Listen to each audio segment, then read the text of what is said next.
Dinner is a time where everybody, after a long day of work, gets together. It's a very live and jolly atmosphere. There has not been a single dinner where we all ate in silence. There's one department on board that has by far the most difficult job, and it's the Galley department. It takes a lot of planning to feed everyone and to meet their satisfaction. There will always be one person that will not be satisfied with food on board, no matter how good Chief Steward is.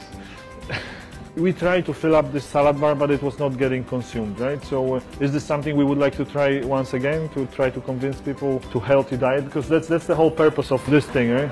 It takes a lot of resources and planning in order to feed the crew of 30 and sometimes 40. Wow, very good. So everything's systematic, you've got everything split up, nice. We work very hard to keep everything clean and serve food in a proper way.